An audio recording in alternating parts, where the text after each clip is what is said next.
It froze again? This shit's all fucked up. The truth.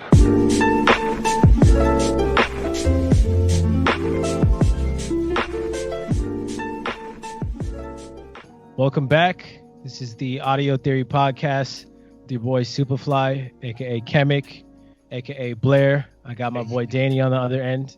I love how your real name is the last one you say. I know.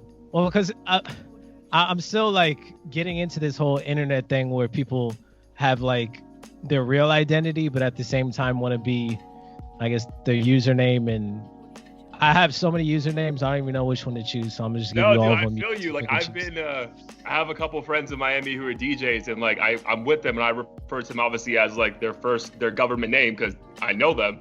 But then I see like random people be like, "Yo, what's good, DJ?" I'm like, bro, that's not his name. What about you? Do most people refer to you as A-Bar or Danny? Bro, like it fucking depends when you met me and what lifetime, to be honest, bro. Like I have people who call me Dan, people who call me Daniel, people back in the Bronx call me DJ because of my middle name, Daniel Jeremy. So, bro, it really depends at what time you met me, and if I didn't correct you, we just fucking ran with it. Right. Your girl always called me A-Bar, so that makes sense. That's how I ended up. But yeah, this is Danny, aka Daybar is Open, aka A-Bar. Excited to be doing this episode, an emergency episode. We've been dropping a lot of heat nonstop, but we felt we had to link up and drop this episode. Tell the people why we had to drop another one this week. Yep. So this one's called "Don't Feed the Troll." As you guys are aware, at least in hip hop, the biggest, most recent troll has been Tekashi 6ix9ine. He's been through a lot of shit recently, and most of it is his fault.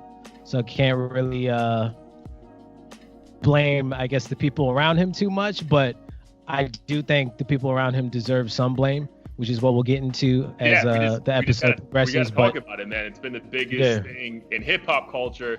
Dude, maybe in pop culture, man, because remember, Tekashi had hits, man. So it wasn't just hip hop people listening to him. Like, you don't get that high on the charts. I saw Joe Rogan post a meme about him, and I was surprised because I didn't even think he really was in tune like that. I always thought Tekashi was more of a hip hop meme, and then over time, as I saw people talking about him and whatnot, I realized how big of a figure he was, whether you like it or not.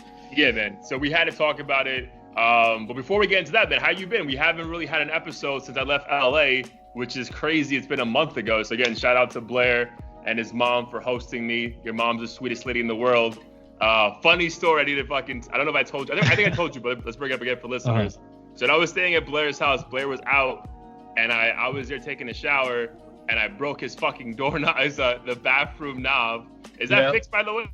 No, that shit's still fucked up. But I mean, it's not your fault, but obviously it wasn't like that before. Right. So every time I go in, I just relive the story that I never saw in person.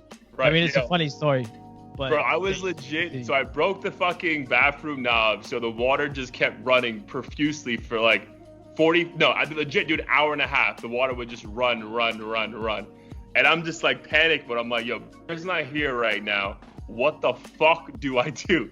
Bro, I was legit on the phone with 24-hour plumbers, and they're like, because it's fucking Labor Day, we're going to charge you double. I'm like, oh, damn, they would have scammed your ass for like $5,000. Hard. And then I heard your uncle walking. I'm like, oh my God, thank God someone's here, bro. Like, oh my God. Then I met your mom for the first time, and she like calmed me down. She's like, listen, this happens all the time. Don't worry. I was like, The thing is, my uncle actually fixed it, and there was like this little, it looked like a Capri Sun cap that you basically use to turn, it's like a makeshift knob. Okay. And for whatever reason, the shit just out of the blue stopped working. Oh. So I don't know what the fuck happened, but I mean, there's more than one shower, so it's not the end of the world. Yeah. But yeah, dude, we haven't had an episode in like a month. I mean, obviously we have enough content. That was the plan all along. But just overall, man, how you been? Let the people know what's been going on in your life. Good. Honestly, just since then, that was what, end of August? Labor Day weekend, yeah. Yeah. I mean, of course, working. mainly just been on the lookout for new music, trying to figure out if there's any new heats of the week I could potentially bring up. But yeah, same old same shit.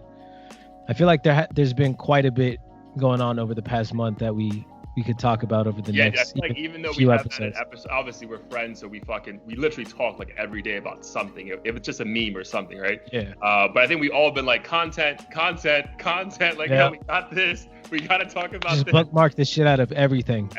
Bro. I'm like, yo, the next episode we have to talk about this. For me, man, not much has been happening, a lot of work.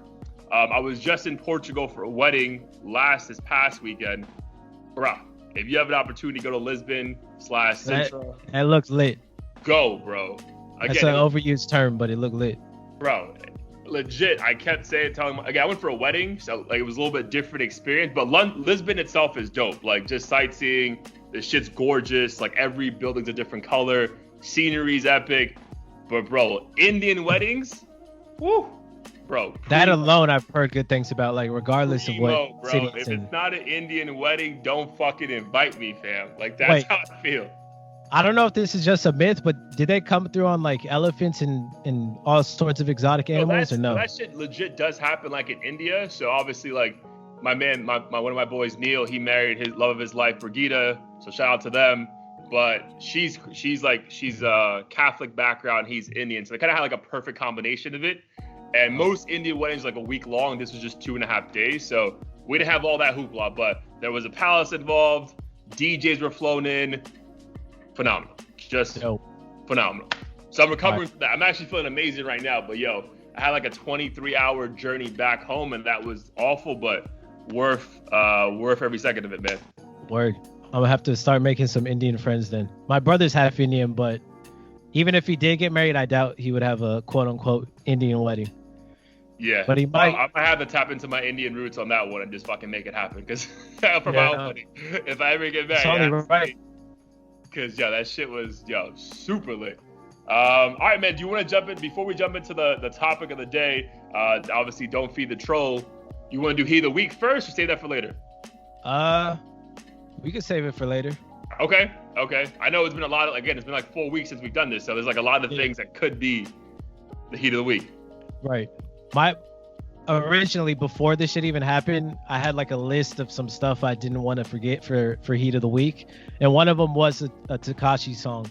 I guess I could my God. preface it now, but you know the song is Mama, right? Mommy or Mama? The one with Kanye and Nicki. Oh yeah. On the album that dropped. I think it is Mama. But I heard like a dubstep type remix by I've heard that. a group called Rehab. Fire. Yo, that shit slaps. I don't give a fuck how hard he snitched. The song is dope, so check it out. Like, you just have to hear it once. You don't have to enjoy it. Just do it for research purposes, if anything. Yeah, man. It's well, let's get into it, man, because I feel like when we get to the subject, if we'll bump his shit when he gets out, whew, that's gonna be good content right there. But I mean, overall, so discuss the story, bro. Obviously, let's just give the people, if you have no idea of what the fuck we're talking about, why don't you just kind of just like touch on it for like 2 minutes about what happened, what's currently happening, and what may happen later on. Yeah, for sure. And feel free to fill in the blanks, because there's just been so much shit to keep up with. But basically, Tekashi 6ix9ine is a viral Daniel Ortiz, right? Yeah. No, Daniel Hernandez. That's racist. Oh, super racist. But he's a viral rapper from New York. I think he's half Mexican, half Puerto Rican. Has rainbow hair, so that's kind of what his signature appearance is. Tattoos everywhere on his face. Tattoos everywhere on his face. Basically surrounded by black, at least primarily black blood gang members. Shot his way to the top and basically antagonized. Quick. Yeah, this is the epitome of overnight success, I guess you could say. An overnight flop. Yep, overnight flop. Shit ended terribly for him, and he basically antagonized every notorious rapper within the game, saying he's gonna basically tell them to suck his dick, how he's gonna put hits on people, and just making a fool of himself, really, because he was able to do that for quite some time. Long story short, although he didn't get fucked up by those rappers. I believe he got kidnapped, might have been staged, but he basically shied away from the original muscle team that he had behind him.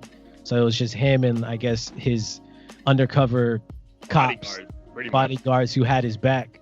And then all of a sudden, I guess the feds fucking found enough evidence to take him to court, like him and the entire gang who extorted him. And now he's in a bunch of shit. And obviously he was never really a gang member. He was just using their street cred for clout.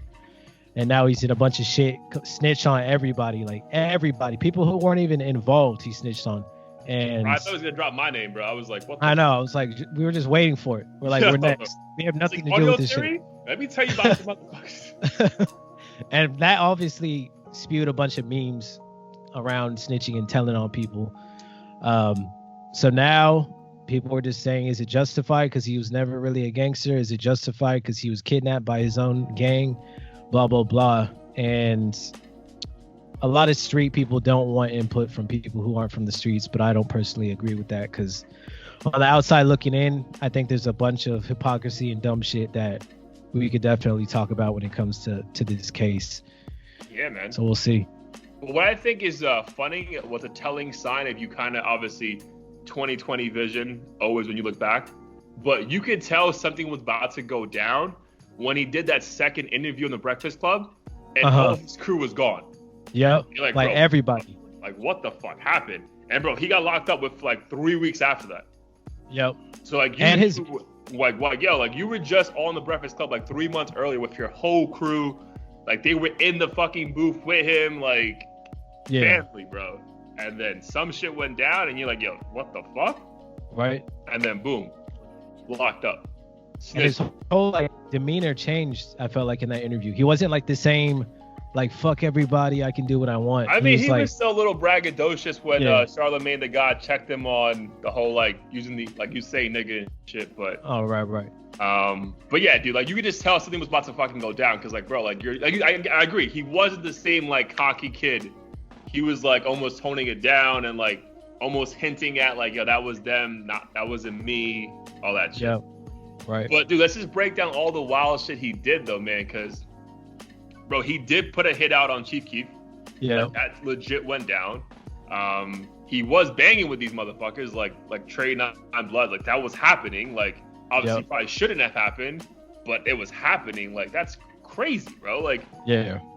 And like yo, he was beefing with the game because the game is a known LA Blood, right? Yeah. And, like game was calling him out like, yo, you're not this, stop doing that. And like nobody wanted to fucking hear the game.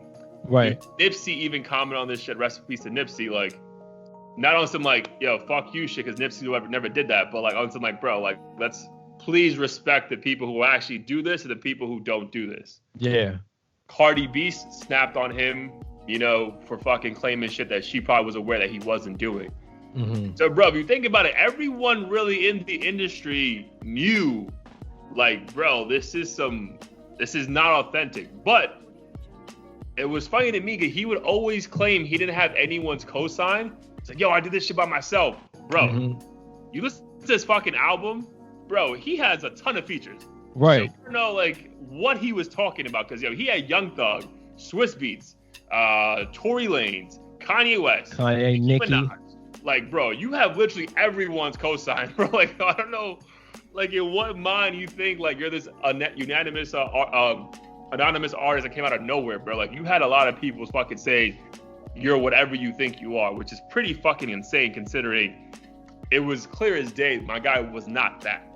I mean, do you think people like Nicki and Tory in that moment, because obviously he was notoriously clout chaser, and I'm talking about Tekashi, do you think those people deserve some blame for even feeding into his hype? Bro, so blame, I don't know. I honestly, my bad. I'll say no because like maybe they were lied to as well, like us. Like maybe they believe, dude, they see him, right? They probably pulling up to the studio, they see him with these people. They're probably thinking, yo, these gangsters aren't gonna be with someone who's not the same. Yeah. So they're probably like, nah, this is legit. Because, dude, I mean, yo, he was a fucking troll, but it seemed legit. Like, yo, what was that song? Dumbo? No, it's Gummo? Oh, Gummo. Now it's Dumbo. It was named Gummo originally. Bro, Gummo was, that video, first of all, that song slaps. Like, I was still, if that shit popped up my fucking playlist at the gym, repeat 10 times. Yep. Bro, that video is scary, bro. Like, you think if you pull up to that neighborhood in Bushwick, like, bro, like, fuck. So if that's your first not even alive to him, you're like, all right, this dude he seems like a fruity pebble, but fuck, like, if that's what he's doing, yeah. All right. So, yeah, man, I really can't blame Nicki, Kanye, whoever fell for that shit. Tory Lanez, I think Tory had like a real like innocent moment on Complex, I think, on an interview. He was like, he was a funny dude to be around. Like, I enjoyed him. 50 Cent had his arm around this dude saying, this is my son. Like, this dude fooled everybody. Well, 50 Cent's like the OG troll, so I see why he liked what Tekashi was doing. Yes, yeah, but, my bad. From that point of view, 100%, bro. He's like, you're doing what I did 10 years ago. Like, respect you. But yeah, man. So I mean, do you want to start off with like who's to blame for this shit, or like how we feel about snitching in general? Like, it's cool what he's doing.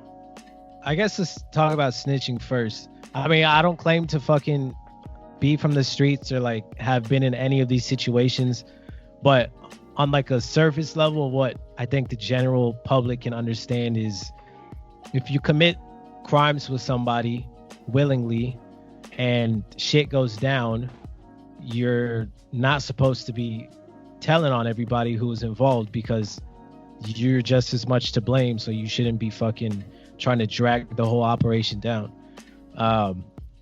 But then you have other people saying like, you know what, if you're a civilian and you're not involved in crime, like, you should do it, or it depends on how many years you get and shit. And I think I can't say this for a fact, but I think a lot of people who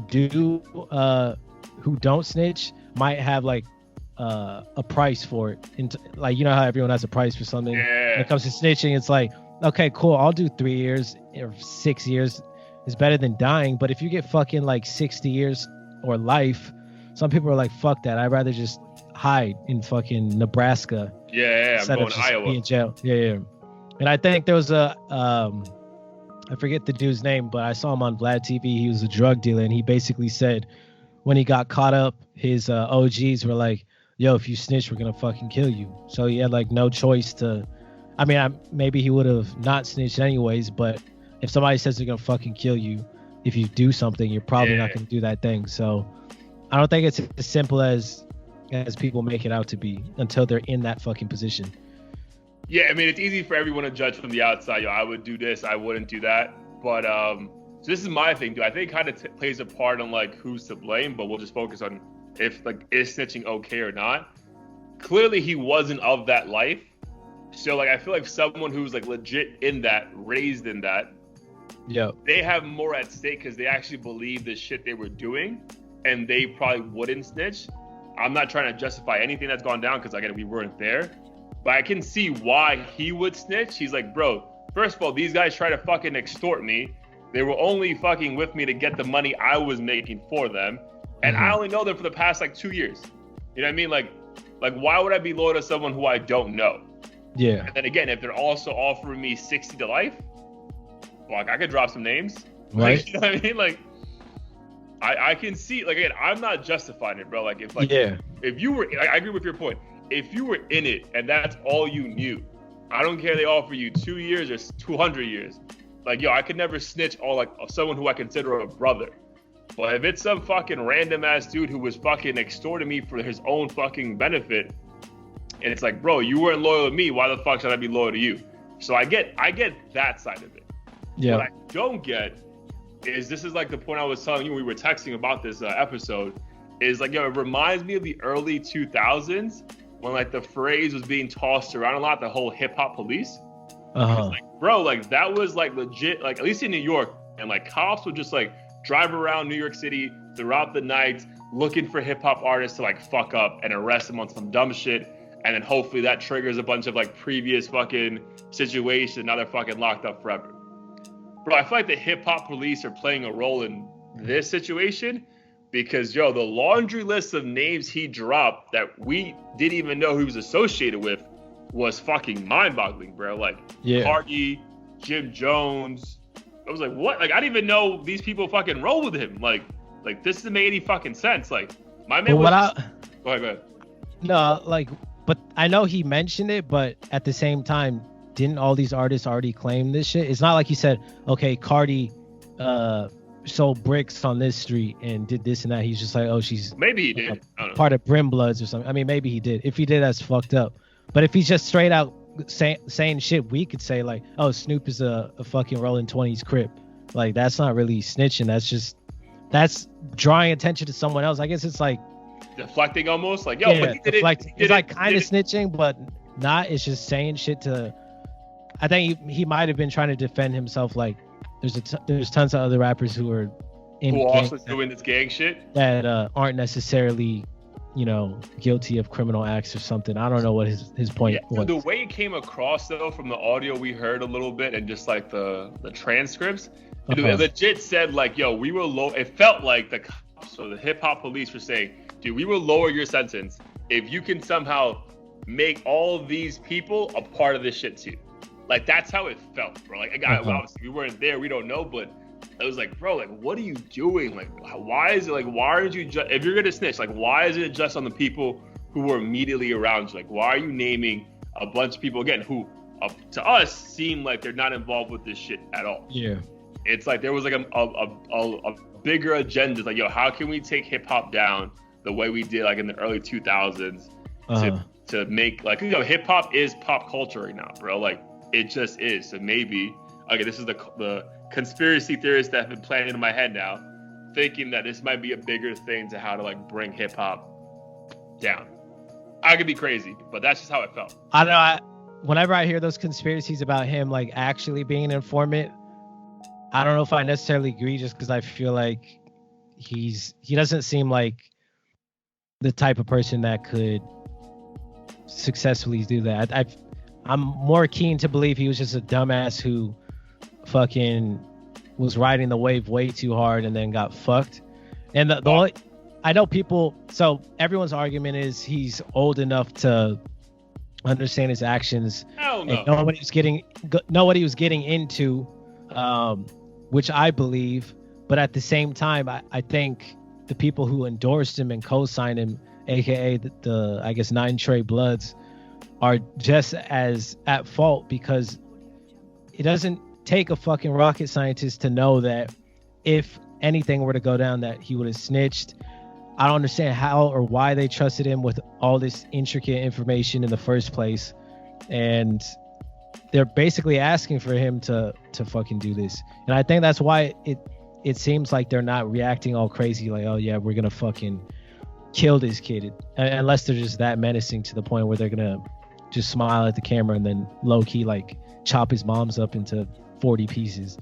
But I mean, I pray to God that shit doesn't happen, because they didn't have anything to do with this. But I don't think, I mean, they got involved, they brought an outsider in, used him for money, and they were attention hungry and tried to fucking mix entertainment with crime, which from the outside looking in as a non-street dude just seems very fucking stupid. Like, why would, if you're doing this high level crime, you're doing these high level crimes, and then you're basically drawing attention to all of that by having literally a clown on TV rapping about it, and literally a clown. And every like interview I've seen of like real OGs, just because I want to get their perspective, because they're street dudes, they're all like, someone who dressed and acted like this would never be co-signed. Can you imagine Nipsey fucking co-signing this and jumping him into like the Crips, the Rolling 60? I think that was like the game's biggest point, is like, yo, how are you like, I think he was calling out all of New York. Remember, Tekashi was calling himself the king of New York. And he's like, bro, how are you New York rappers letting this fucking kid say this shit?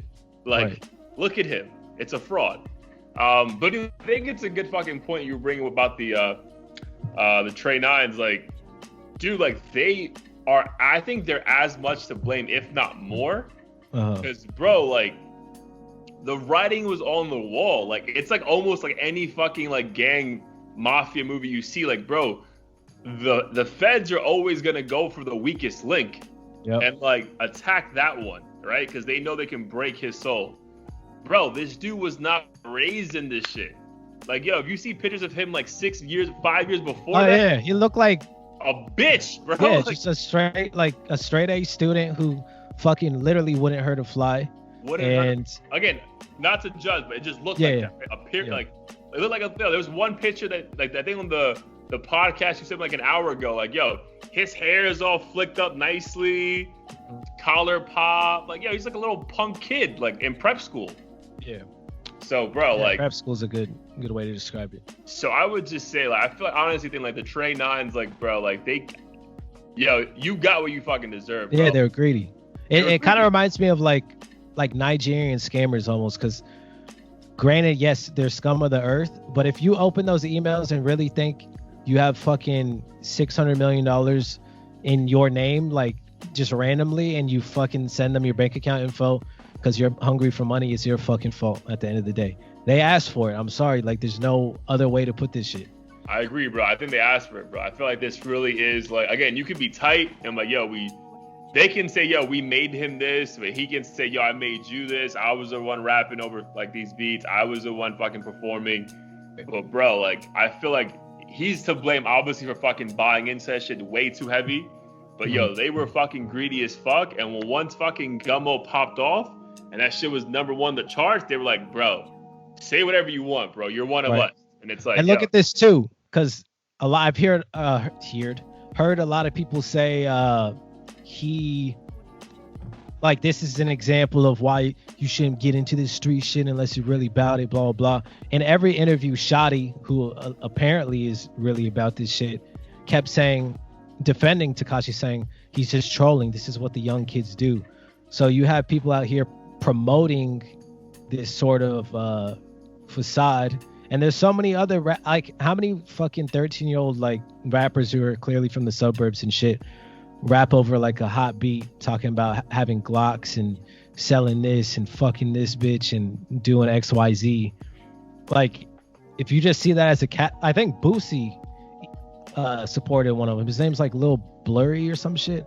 Okay, I don't know if he raps about Glocks and shit, but it's like, if you're gonna go after the check and like perpetuate this hip hop mindset of I don't have to be about it as long as the beat's hot, then you're gonna get way more Tekashis doing shit because they want to be cool, and then when they snitch you get angry. But at the same time, you're helping build this cycle of rappers who literally just want to be cool and fucking commit crimes because they think that's how they're gonna get on.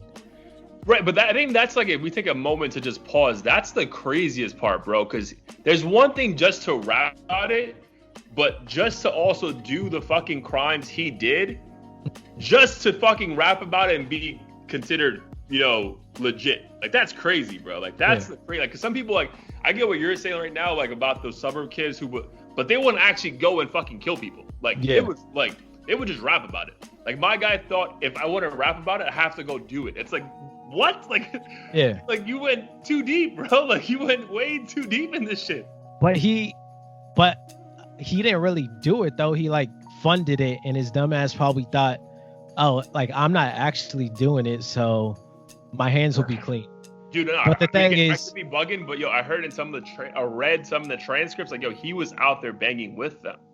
But what is that like? Did he fucking shoot somebody, or did he just pull out a gun from like 2 miles away and point it at the dude? It could have been that. I mean, he talked about like, he committed a few robberies with him himself.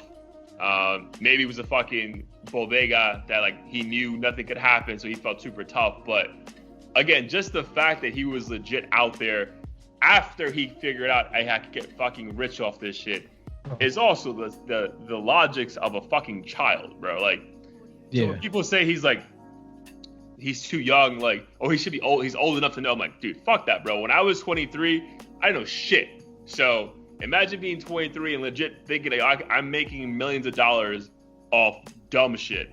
Why would I stop? You know what I mean? Like, I mean, I don't know. I still agree with the whole thing about him being old enough. I'm sure I I don't know if I could say I would make that same dumb mistake, but I'm sure if I had millions of dollars at a young age, I would do something people would regard as stupid. But I still think the biggest issue is the gang was probably pushing him to do this shit. Oh, 100%.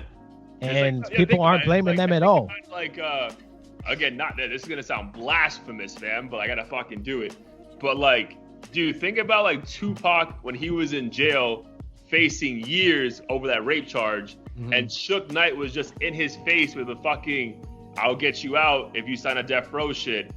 Like, bro, this is kind of the same thing, bro. This kid came, apparently he was broke as shit in Brooklyn, and fucking they're like, bro, we'll fucking make you seem super hardcore and you'll make all this money come to this. Like, it's kind of the same thing. It's like, bro, when you have nothing and you're young and dumb, fuck, like, again, I think he's old. Yes, he's 23 years old enough to drink, old enough to go to war, old enough to make his own decisions. But like, again, I'm not saying I would do it, but I don't think it's also crazy why someone would attempt to do something. No, not at all. It's peer pressure, and people want to pretend like they're so high and mighty, but shit like this was bound to happen at some point, and honestly, that they should be to blame because they were. You think Tekashi was running the show, but he was the fucking puppet. They were pulling on the strings. Puppet, yo. It was like Treyway. And it was I don't even think he probably wasn't writing any of his shit. He probably wasn't. At most, he was maybe directing his own Instagram videos. Like, that's all. I don't know, dude. I feel like he was writing his own shit, bro. I feel like he was. Some of it. I don't know. It's none of it was that impressive to the point where like that should be its own debate, anyways. But yeah. I don't know. I feel like our boy who we fucking support on Brilliant Idiots and The Breakfast Club, Charlamagne the God, because bro, he called this shit on that first interview with him. He's like, bro, he had a fucking priest pray over this kid. That was funny. Because he's like, yo, like, it was a troll move because he's the ultimate troll as well. But I think he also, like, deep down was like, yo, this kid's either going to die or end up in the same spot he's in right now. Because I didn't think the dying one was going to happen. You think he was going to get killed? No, I didn't at the time. Oh, I thought he was going to get killed, man. I was just like, he has way too many, at this point in time, people around him. Like, I didn't believe any of the, all the shit when he's like pulling up to cities and stuff. I'm like, this is all staged. He's pulling up at 4 a.m. Got the green screen, probably in Hollywood. Like, I thought he was only doing shit like that. Like, you never thought like he had too much security, no one would ever get that close to him? Not that quickly. If he's gonna die, it's just gonna be like 5 years later when he's not even popping and like, he's not investing in security and shit. Yeah, something, but not. I didn't think he was gonna get popped that quickly, that easily. All right. Well, yeah. I mean, I just think Charlamagne was like way ahead of us and just like, yo, like this shit's not gonna end well for you, dog. Like, not at all. And like, you're trying to be funny, you're trolling everybody, telling everybody to suck your dick, all this shit. He had Chief Keef's girlfriend in the video. I was like, bro, what are you doing, fam? Asking to die. Dude, asking it, bro. Like, again, but that's a 50 Cent move. That's a 50 Cent troll. Like, remember, 50 Cent had Rick Ross's baby mama in the video. Like, right. That's why 50 loved this dude, bro, which is crazy to me. But most people wouldn't fuck, like, 50's way bigger and way more like of a physical bully compared to 6ix9ine. I don't think anybody really would be afraid to fight 6ix9ine one-on-one. If you're not going to touch him, it's because he's with like 40 undercover cops and shit. Yeah, and like, I agree. It's a different level of intimidation. So as far as we spoke about that. So let's figure out like the whole thing about his music, bro. So one, are we gonna still bump his old shit? And then two, if my man does come out and drop some shit, are we gonna listen to it? You go. So what was one again? Are we gonna listen to his old shit? Considering everything we know, are we still gonna have a day at the gym, or a day we're smoking out, or a day we're vibing? Or, I mean, you never really vibe to his music. His music's like some shit you want to get fucking like an aggressive pregame. Are you gonna like I said, the Rehab song is still pretty dope. Like, it's just hard for me to not listen to that in the gym. I'm not gonna actively promote his shit or like try to go to a concert if he comes out. But for me, music is just music. So if it sounds good, I'm gonna listen to it. I'm not gonna rep it to the fullest though. I'm not gonna be checking for his old shit and like really try to add all his stuff to my whatever's on my existing playlist. I'm not gonna waste time trying to remove it. I don't care about this shit that much is basically what I'm trying to say. Yeah. All right, so to answer question 1, I would say this reminds me almost of like the Michael Jackson R. Kelly debate. Mm-hmm. I was gonna say that too. You remove the artist from the person. And bro, again, this is a little bit different because the artist in this case the music was a lie, right? Whereas like Michael Jackson and R. Kelly, like the music was the music, and then they were just fucked up human beings, right? Yeah, but what if I guess to play devil's advocate for the R. Kelly shit, when you listen to any of his music, in the back of your mind, you never think like, yo, this bitch might be like 12 years old. All right, fair enough. So again, yeah, so maybe it's closer than we think. But dude, I would go like, dude, I saw that R. Kelly fucking documentary. I went to the movies right after, bro. I was listening to fucking Trapped in the Closet. Like, I don't care. Like, bro, the shit was still funny and good to me. Like, I didn't care. So I personally, like, if I need to have a good workout, yo, a lot of his songs would fucking get me hyped at the gym. So, bro, I listen to Gumbo right now. That song with Young Thug and Tory Lanez is fire. The song with Fetty Wap and A Boogie with a yo. Oh, yeah, that one's pretty dope. Yo, he has even Swerving with A Boogie. Swerving with A Boogie is another song. Yes. And his verse is pretty dope. I mean, it's nothing special in terms of like lyrics or content, but like it amps you up. That's the thing that we're missing. But lyrically, bro, we never went to him for fucking, bro, he's gonna blow my mind. It's just, yo, this little nigga had so much hype. Like the way he came off was hype, bro. It was never like on some like slow shit. Yeah. It was like, yo, like you're gonna listen to this shit and you're gonna either go for a great workout, or if you're really pissed, you're gonna go fuck somebody up. Like that's the shit like you would get. Only 2 options. There's only 2 options, bro. This is not some shit like, yo, get your girl in the mood. Let's go clubbing. Like, nah. We're gonna go to the gym. I'm gonna fuck some niggas up right now. Like that was the only 2 extremes. Yep. So, bro, yeah, to answer 1, I would definitely still bump his shit. I'm gonna still bump his shit. Like maybe not today. Maybe I won't fucking post the fucking screenshot of my Insta story, but I'm gonna bump this shit. Like I don't. It just is what it is. All right. So if he comes out though and drops some new shit, how you gonna feel about that? I mean, for one, I'm 100% gonna listen to it just out of pure curiosity. I think if people say they aren't, they're lying. You're lying. It's free to fucking do it, so why wouldn't you? In terms of like how I feel about it, I guess it really depends on the content. Like if he's still talking street shit and it's just like him. That's what I'm saying. That's a good point though, man. Because I feel like if that's what it is, I'm gonna be rolling my eyes. I'm like, bro, yeah, come on, bro. Because let's be clear, I don't really necessarily believe most of the rappers I listen to now. Like if it's a Nipsey or somebody, of course I am. If it's these little whoever's rapping about fucking toting Glocks and stuff, to me it's just entertainment. It's like watching a movie, so I'm like, fuck it, whatever. I don't care if it's true or not. But we have like paperwork that proves Tekashi, and fuck the paperwork, we have audio that proves that he wasn't about that life. So yeah. That, I mean, just because you snitch doesn't mean you can't still be committing crimes and doing street shit, but it loses that cool like authentic factor, and it'll just make it very difficult to listen to it unless for some reason like OGs just try to spin the story and co-sign it. Like if 50 and Fat Joe and shit came out, we're like, yo, he didn't really do this shit, or he did it because of this, or they fucking secretly raped his mom or something, and like it just had to go down that way. That's like the only time I could fucking support it, even if he was still doing some gang shit. Yeah. Yo, I same as you, man. I'm gonna check it out. There's no way I'm not gonna check it out. I'm just the curiosity alone may make this motherfucker go number 1 again, because I think everyone's gonna want to hear it just to see like, yo, what the fuck is he gonna say? But well, people are reposting his stuff, so, and they're just as guilty because they're reposting it, calling him a clown, saying fuck this dude. They're gonna be doing the same shit with his songs. They're gonna be like, fuck this snitch, like I can't believe he posted this song, and then that song's gonna get 1 million fucking streams and views. Bro, it's gonna go triple, quadruple platinum, bro. Like watch. Yep. But it'd be dope just from like an hour. Like again, I never consider him a fucking lyrical artist.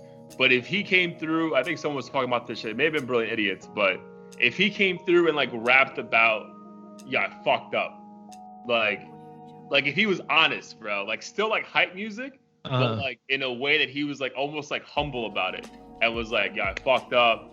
That wasn't me, but like I'm still kind of that person. Like the part that you loved about me is me, but that other shit I was set up, they set me up. I don't know. It would be cool like it was like remorseful and like honest. You know what I mean? Like just like I don't know, just like a very like he was never that, so probably never gonna be that. But someone who's like super remorseful and says like, oh, my bad, I fucked up. I didn't want to lie to my fans. I love y'all, but still in some kind of like hood hype shit. I think for me, it all boils down to the delivery. So if he does this in a very clever way that you just can't resist, then I might. Because I mean, there's a lot of songs out there. I don't know if you saw a video, but this Chicago rapper named King Von, he created a song called Crazy Story. I think it's like 3 different parts. But you sent the video. It was the little black kid rapping along saying, shot him in his thigh, this motherfucker had a little big ass Lego block pointing at the camera. He looked like a straight demon too in the beginning. Yo, that kid was eyebrows old, and every lyric.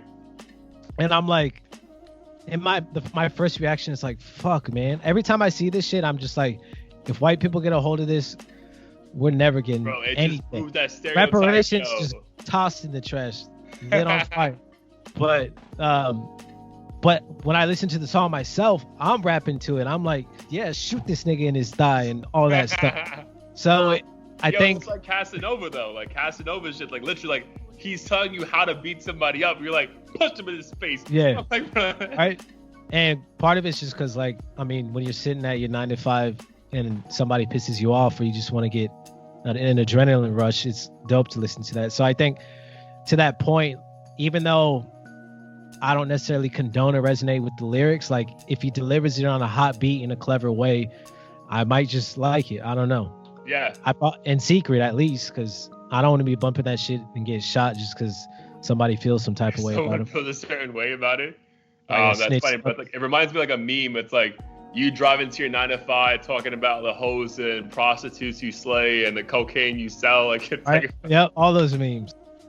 And that's the thing too. Is it's funny how like this snitching thing, like huge no, like you like straight blasphemous, but you have rappers wearing fucking diamond encrusted Jesus pieces, breaking all 10 commandments. I'm not trying to act like I'm holier than thou. Like, I'm not a perfect person by any means, but I'm saying like, yo, you can literally fuck 100 bitches while you're married, fucking shoot motherfuckers left and right, sell drugs, steal, do everything against God. But if you snitch, motherfucker, yeah, it's over. Like, you are scum. And I guess part of it's almost like the preacher who fucks little kids and steals from the church and does this and that, because it's not the fact that you're committing crimes, it's the fact that you're pretending to be holier than thou and you're not. So I guess to these guys it's like, oh, you're pretending to be street and do all this dirt, but then you're breaking the rules. But it's also your fault for getting in, or for trying to find loyalty in a field that's shady by default. Like, bro, literally backstab people all day, every day, and you expect this motherfucker to really be ride or die. And maybe you vet the process out and this dude shot somebody in front of you for you, and you think he's gonna do 40 years for you. A lot of people, self-preservation is like just a natural instinct, so I wouldn't trust people too easily. You got family members out here fucking not even talking to each other over politics, so you think this dude's really about to do 60 years for you? Dude, but and he also, like, you question the fucking logic of fans, bro, who actually believe the shit that he was saying was authentic. It's like, bro, you're a fucking idiot. Like, yo, like, again, maybe I didn't know, so I was like always, but like, bro, if you legit believe that, you're wildin', bro. Like, you're right. Like, you're fucking, like, that's the guy who like looks at wrestling and is like, oh, wrestling's real. It's like, yeah, chill, fam. Like, The Rock has life. Like, right. The Rock is. It's like, if he did, let's just say he didn't snitch. Imagine how many people would be like, okay, was it worth it? Like, you fucking dumbass. Like, why would you do this in the first place? Facts, bro. There was no way he was gonna win unless he just never got caught. That's the only story people are fine with. But if you get caught or suffer any of the negative consequences, then you're stupid all of a sudden. But bro, I'm not gonna lie, when he got caught and like locked up, when the sentencing started coming down, I was like, holy shit. Because initially I was like, yo, these niggas get arrested all the time, bro. So yo, he's gonna be out, it's gonna be fine. And it was like, Tekashi sentenced to 65 years. I was like, what? Yeah. I almost like heard his testimony in my head when I saw that number. I'm like, snitch on everybody. All y'all niggas done. All right. y'all niggas done. Because he probably knew he was fucked. Even if he didn't snitch, I'm sure in jail he would have got his ass beat, or somebody would have died, or he's probably like, fuck it, I'd rather have my money and like live another 20 years than fucking not snitch and have everyone still hate him. I don't know if he was like, he wasn't around for that long to be that rich. And he wasn't performing that much, right? Cause he was performing at smaller venues because either people were threatening to fucking rush the stage and kill this motherfucker, bro. Like, so I don't know. Again, obviously he's not coming out broke, but dude, he has legal fees. Like, I don't know how much fucking money he actually had. I mean, he's gonna have something, bro. Like, I get that, but do you think he payoed his way to the top? Maybe, dude.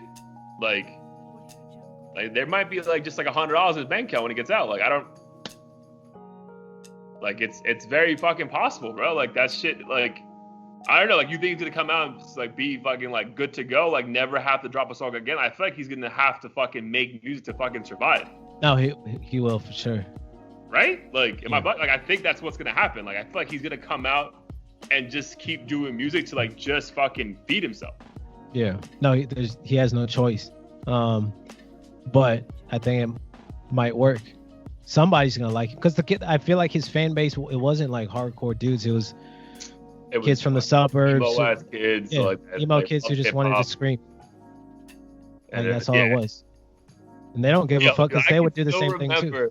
Bro, I hope you put the clip like right here of the festival he was at in like some European, like I think it was Denmark, and my nigga legit was performing in tidy whities, bro.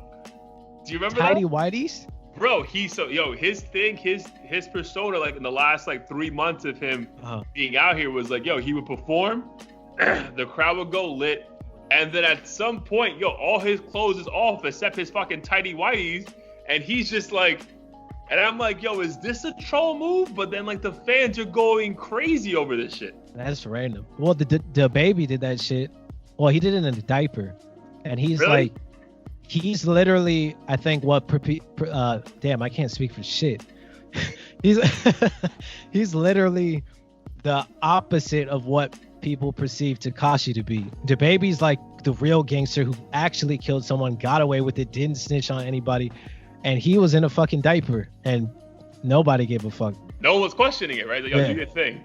But bro, if you could find the clip of him in fucking underwear, put that shit here, bro, because that shit was hysterical to me, bro. And I'm like, this is like the ultimate troll move, and like everyone's loving it. Like, it's just like, so hence the title of this fucking podcast, like, Don't Feed the Troll. Is like, bro, he was trolling us from day one, and we were like, give us more, bro.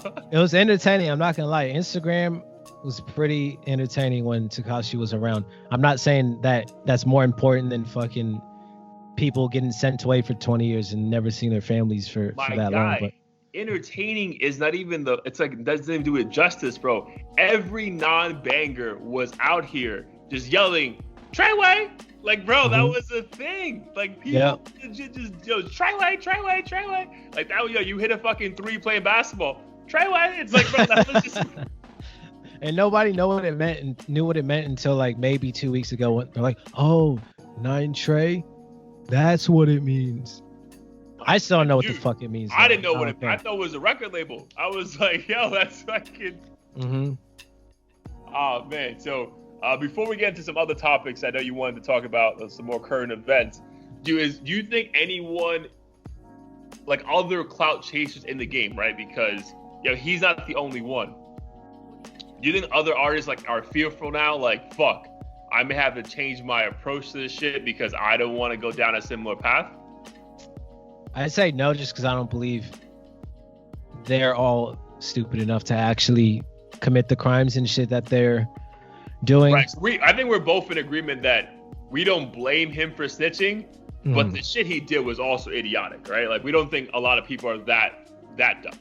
Yeah. Well, when I say I don't blame him for snitching, it's more so I see why he did it, but at the same time, if he was actively involved in that shit, then he's not supposed to snitch. But I see why he did it. And I don't think other people understand. They're just like code. But there's so many fucking codes that people have that they don't follow. So I don't understand why this one all of a sudden is like the fucking number one commandment, because I just don't think people understand that this is what comes with doing shit like this. Like, it's literally life or death for some people. Like, not everyone is willing to do 40 years for something. That's why the Bobby Shmurda thing, like when I found out he did more time so that Rowdy Rebel or whatever could do less, like in my mind I'm like, oh, that's dope. Like, they're actually about it. Like, if you're gonna do this shit and commit crimes, and then of course you should be willing to. Facts, bro. Like, Bobby Shmurda's coming out as a fucking legend, bro. Yeah, like, especially like. I think this, like, the whole Tekashi thing heightens his fucking, like... For sure. And he's gonna... the crazy thing is, like, he co-signed Tekashi. Yeah, he co-signed Tekashi. So, at that point, I'm like... And Casanova did. Everyone turned a fucking new leaf and started co-signing him. So, that's the moment when I was like, okay, Tekashi must be legit. There's no way all these real G's are gonna co-sign him if he's not. Yeah, but again, he's a good salesman, bro, because he was just selling them. Like, like, dude, that's crazy. Because I think, Shmurda's definitely coming out like a fucking legend. But the fact they had that song together where I think Bobby was on the fucking phone from prison rapping, like, for a while, bro. But to be fair, I mean, I can't say whether or not Bobby would have done it regardless, but in my mind too, I'm like, okay, he's gonna do 6 years or whatever it is, but his money's going to be way better when he comes out, his status. So it's almost like an investment in a weird, twisted, sadistic way in the world of hip hop. Like, going to jail, that shit turned him into a fucking legend. Meek Mill going to jail, the whole justice movement and everything. Bro, Meek Mill's like Martin Luther King. He doesn't just look like him, he is to some people now. Bro, side note, great fucking tangent, bro. I spoke to my boy about this, like, when this shit was all going down with Meek going to jail and Meek coming out. Bro, we all forget about how his career was over when Drake killed him on back-to-back. Like, bro. Forced Drake to stop clowning him, because Drake would have looked like a sucker if he kept fucking kicking him when he was down. We were all done with Meek Mill, though, bro. Mm-hmm. Like, these are facts. Like, when Drake destroyed him on that fucking freestyle, we were all like, woo! But, when he dropped that, is that your girls tour or world? Like, is that a world tour, your girls tour? We were like, this nigga's done, bro. And then he goes to jail, he gets out, and we're all like, free Meek, free. Which I'm one of them. Like, I'm part of that. But it's just crazy how we all just like, all right, we feel bad for him. He's a G. He did his time. He's trying to get out. Like, he's trying to, congrats. But it's just funny how society can just fucking change their fucking minds, bro, so quick, bro. Yeah, I think people are just too fickle. It's like, you just want to hate on someone because everyone else is hating on them. You want to uplift them when everyone else is trying to uplift them. And I think the whole jail thing, it's just weird how it works in hip hop. Like, usually it makes you it's almost like an easier, like, it's like, dude, like, when someone dies, man, like, everyone has a moment of retrospect and, like, clear perception now and, like, sees their music differently, right? And then it's almost like the easier way is like, if I get locked up, the same shit's gonna happen. But don't be a Kodak Black, though. You can't be going in and out every 3 months. Because with that one, it's like, nigga, you just dumb, bro. Like, what are you doing, bro? Yeah. Damn, on a side note, are we done with Kodak Black after he tried to holler at Lauren London like a week after Nipsey died? That was fucked up. I mean, granted, like, I think it's weird how we have this microscope on people. I think every individual has said fucked up shit at the wrong time too soon. Maybe he was faded out of his mind. He like remembered how fine she was and thought it would be funny. But bro, you're on live. It's been like 24 hours. It really was. My bad. It was less than a week, bro. It was like 2 days. And like, this dude is supposed to be like your peer, basically. Yeah. So if anything, you should be staying far away from anything remotely like humor related as far as his death goes. Yeah, bro. And if Nipsey was not the one to joke about. Yeah, like NBA YoungBoy, I think that he had got flack because he was interviewed about it, and he basically was like, I don't know the man, but like, rest in peace to his family or some shit. Like, that's how. If people don't necessarily fuck with his music or his movement, just don't say nothing, bro, because the backlash is going to be a tsunami on your ass, bro. Mm-hmm. All right. So, anything else you want to touch on about Tekashi? No. Yo, but lastly, do we think he's getting out, or is he gonna do some fuck? Is he gonna be in jail for 20 more years? Like, is he think he's getting out like in a couple years? Like, yeah, I think he's still gonna do time for sure. Maybe a few years. This motherfucker told every detail, so I can't imagine him getting like 20 years after all the shit he said. I think under 5 years, Tekashi on the streets. I'd say under. I think so too, bro. I say max 2 years he's out here.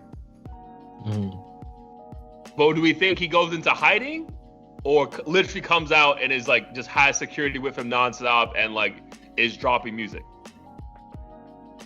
I think it's gonna be the latter. Maybe not necessarily right away, but I think within a year of getting out, when he looks at his bank account and all 40 of his security are like, yo, you better pay up, otherwise everybody outside is gonna fucking be in that ass. Then he's gonna be like, all right, just fucking in the lab, just writing song after song.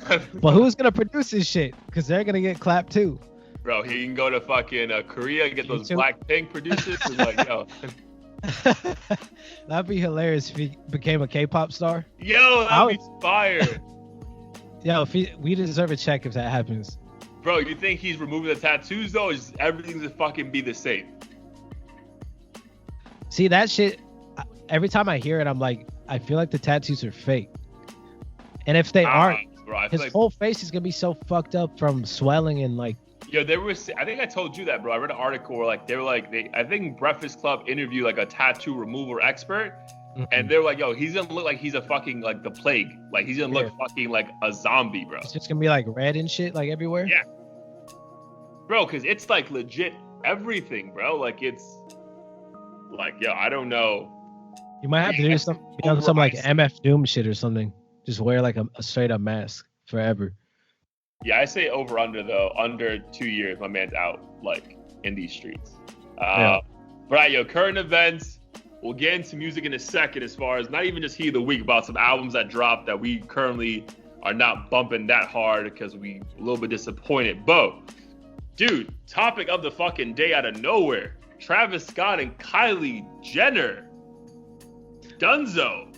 To be honest, I wasn't surprised at all. It was more of like a question of when rather than if. Really? Yeah, I mean, I knew they were cool, but I'm like, no. Well, I heard she was in that documentary. She wasn't. It didn't look like they were really feeling each other. Nah, bro. I mean, I didn't get that vibe. I thought they were like legit. I thought they would like prove to us that they were married or some shit, and we just didn't know about it. Like I thought. See, Kanye and Kim would shock me. That seems a little more genuine to me. Yeah, because if that bitch stayed with him throughout everything, like she's loyal. Yeah. But Travis and Kylie, I'm like, this is just for the hype. And plus, Kylie's so young. I'm like, there's no way someone like her, with her status being at her age, is gonna be stuck to a dude, even if she has a kid with him. Like she has a lot more dick that she needs, I'm sure. So I'm not surprised. Oh, the Tiger shit though, that surprised me. Well, apparently they were just in the same club. I don't know about that. People are gonna spin it. The people who don't know what the fuck we're talking about, apparently these guys broke up like 2 weeks ago. It just came out a couple days ago. And then apparently last night, Kylie was spotted out with Tiger at some club, which is wild. Like, wild. Damn, he hopped. Damn, this motherfucker is just always lurking, ready. Dude, what is it? King of Gold Chains? That's his nickname? King, yeah, something like that. King Gold Chains. Dude, fucking Tiger, bro. Comeback King of the Year. He fucking pulled that shit off. Like, Oh, bro. yeah. Like, he literally, Soulja Boy can't say shit if that happens. Bro, Tiger has won that fucking unanimous decision. Fucking, if he can pull Kylie back, cause yo, got a billionaire girlfriend, and you don't have a hit in fucking. Yep. Nah, he has a couple hits. I'll take it back. He has a couple hits, but forever. I honestly thought Travis and Kylie would be together for a while. If not, I mean, I don't know if you have a great point, but if you think about this shit, I think Travis is 23. She's Damn, he's that young? Yeah, he's like 23, 24, bro. I think he's pretty young. I thought he was like 28. Really? Let's Google this shit right now, fam. That shit makes me feel like a failure. Bro, dude, Post Malone is 23, bro. We fucking suck at life. Yeah. Travis Scott is, you're saying how old? Yeah, he's 91 born. Okay, so he's like 27. Yeah, 20. 28, you're right. right. That makes me feel a little bit better. I'll So put he's the news 28. away. She's 21. I get it. Like, my man's probably ready to wife her. Oh, but it was the opposite, though. Apparently, according to the article, she was ready to settle down, and he's like, chill. Like we're together, but we're not going to get married. And she was like, I'm a billionaire. It's lit. I don't know. I just feel like I just don't understand how people at that level have the time and patience to be fucking starting families at the peak of their career. Bro, but think about it, bro, because they're not like us in the sense, like, well, not like us yet, because we're about to be fucking popping after this fucking podcast drops.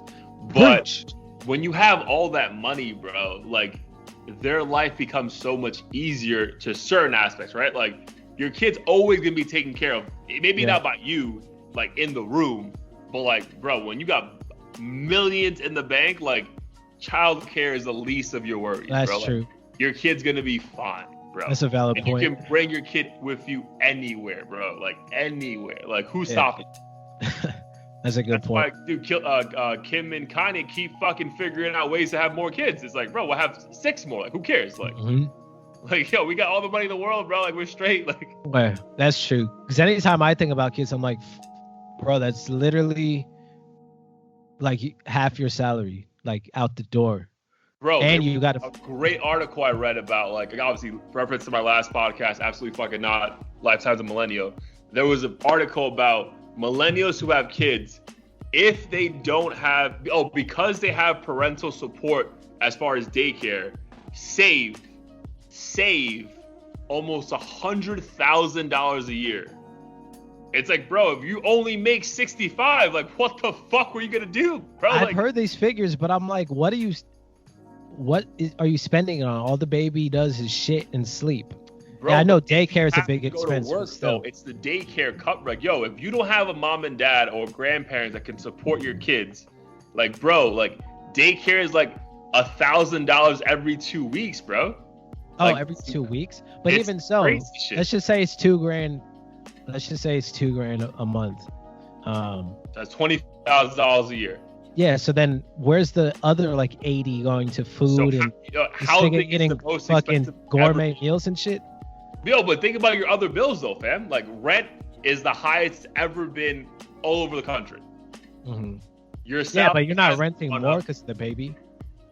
Yeah, but dude, now you have 24 grand you can't even put towards rent. So now your income is the same, but your expenses went up by 24 grand. Yeah. So like, yo, you're fucked, bro. Like, and then your baby needs food, clothing, gets sick. You're still making the same.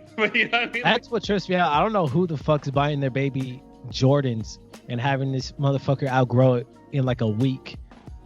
Bro, if your feet aren't, if they're growing more, I'm not doing that shit. I'll buy it online, put it in the microwave and shrink that shit. Yeah, it's like little by little. It's like, niggas out here saying this shit. I'm like, I'm niggas. Never. But yeah, I'll take it off of you when your baby's done using it. Yeah, I'll give you all the Jordans, bro. You're good. All right. All right. So that was just the most, I guess, pop culture reference we had, because again, we had to talk about that shit happening. But again, we have another podcast in like 4 weeks. A lot of music has dropped. We'll get to Heat of the Week in a second. But I think we both spoke about, I think episode 1 or episode 2, whatever, about the music we were looking forward to the most. And the Baby was there, right? Because I feel like the Baby dominated 2018, 2019. Like Joe, he was, every verse he was on, he killed it. His album killed it. And then his album Kirk just dropped. Yep. What, Friday? So not even fucking 4 days ago. Yeah. How do you feel about it, bro? Yeah. So we talked about it in episode 2, I believe. Mm-hmm. But I mean, the Spotify algorithm actually introduced me to him. I think I misspoke in that episode, but ever since then, I've been checking out his content on YouTube. Obviously, the huge wave came. I'm not gonna lie, when everyone else started getting onto the Baby, I was like, it didn't feel exciting anymore, because I felt like I found a hidden gem, and I was like, damn, he's gonna be so mainstream and like oversaturated by the time I start checking out more of his catalog. So his album came out. When I realized like J. Cole was fucking with him and all these big artists like Post were featuring him, I was honestly expecting a lot. And the intro was a dope song because it was different from all the beats you hear him on. Yeah. But as I started getting into the rest of the album, I'm like, this just seems like the same shit I've been hearing for the past 6 months or whatever, however long he's been out. It just feels very one-dimensional to me. And his flow never changes. So it's just really hard for me. It was really hard for me to get into his album as a whole, because I feel like I'm hearing the same shit over and over. And it's like I can't listen to that shit for an hour. I'm sorry. Yeah. He's like a meme now. I will give him credit. His music videos are dope because it reminds me of like the 90s. I don't know what song vibes. He has like 40 bitches scrubbing his body and like doing stuff. Referring to Nelly again, I feel like we have like a Nelly reference every episode. But that shit remind me of like a cleaner version, like barely cleaner, of like Tip Drill. Mm-hmm. Which like fucking ruined Nelly's career. But Tip Drill was like... It's literally cleaner. He's taking a bath the whole video. Yeah. Yeah. For me though, Meg, all right, so I'm gonna agree with you. Like, my thing with the album, I've heard it from front to back, and like not in deep, because I was in Lisbon, so I didn't really fucking listen to like a whole thing, but the intro was fire. So when I heard that like the week before the album dropped, I'm like, yo, this album's about to be fucking bananas.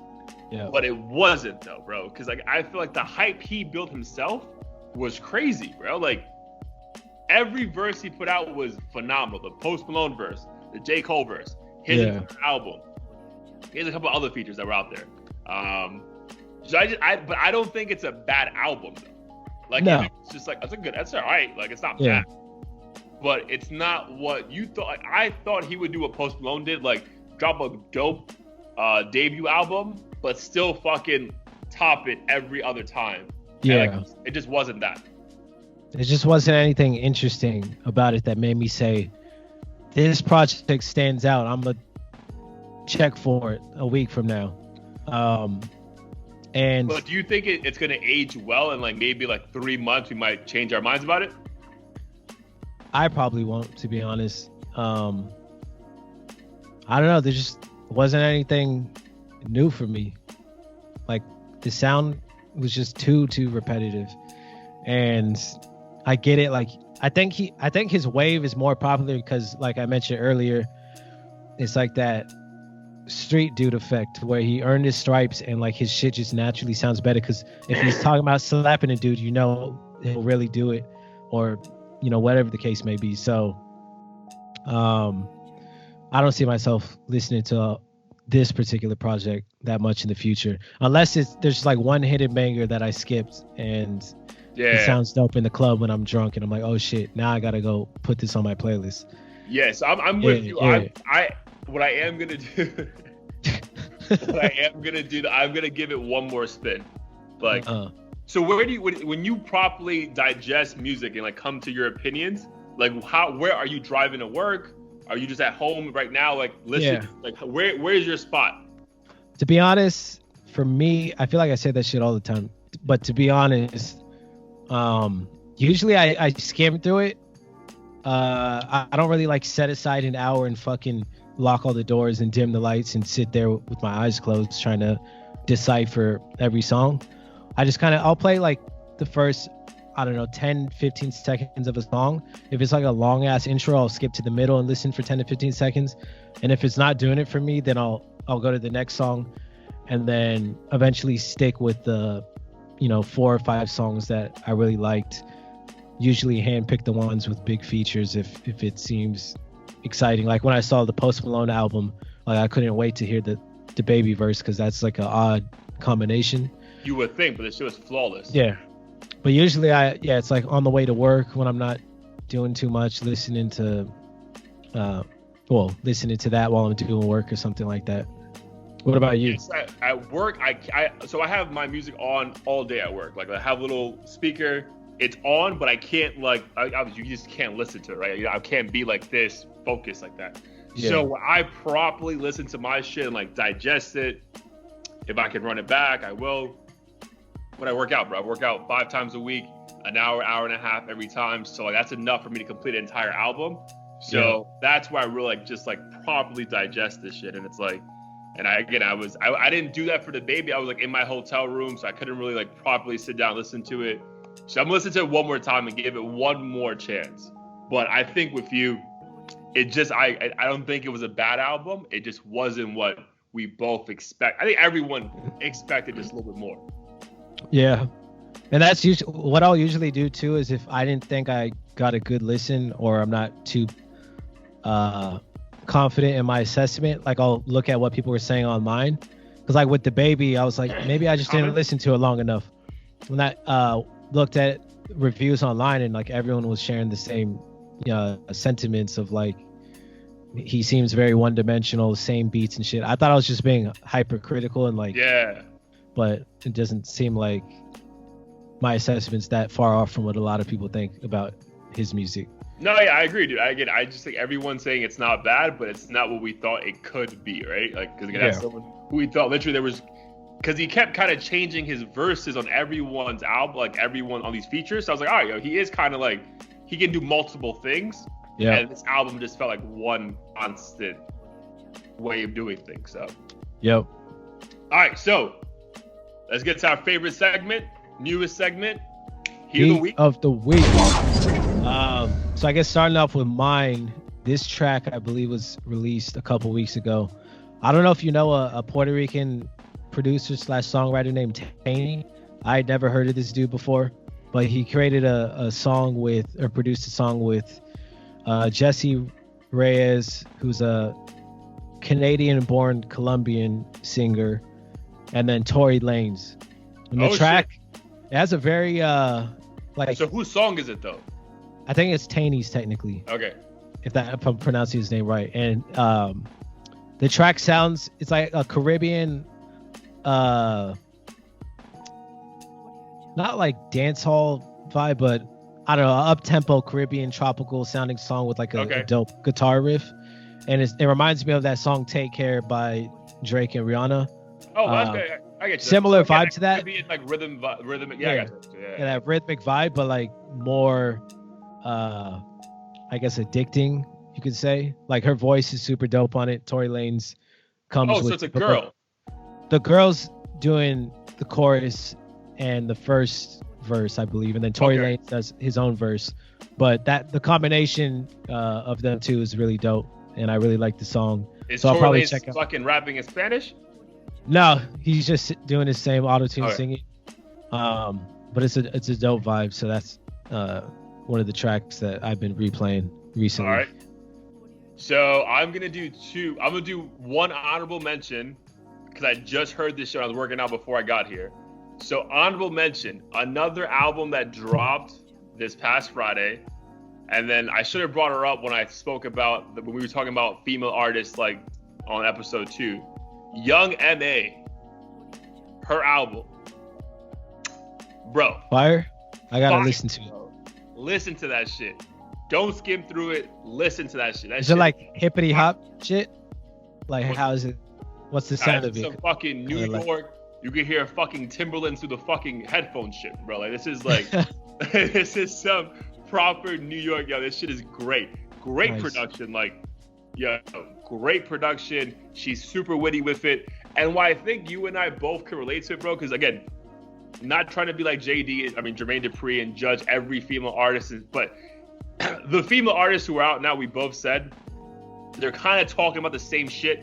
Megan Thee Stallion, City Girls, Cardi B, Nicki Minaj, like, but with her, because she's a lesbian, it's kind of like a guy rapping, but she has a nice girly melodic flow to her, but she's talking about fucking bitches and how girls done her dirty. Like, it's just more shit we can relate to as opposed to gargling some fucking dude's dick, pause, like how every other female rapper at some point in their album talks about. So I think that's maybe why I was more receptive to her. I mean, I love Young M.A. since she dropped Ooh back in the, like 4 years ago. But yo, if you have some time, like, not my hate of the week, but dude, honorable mention, Young M.A.'s new album is fucking phenomenal. Word. So, Shout out to Young M.A.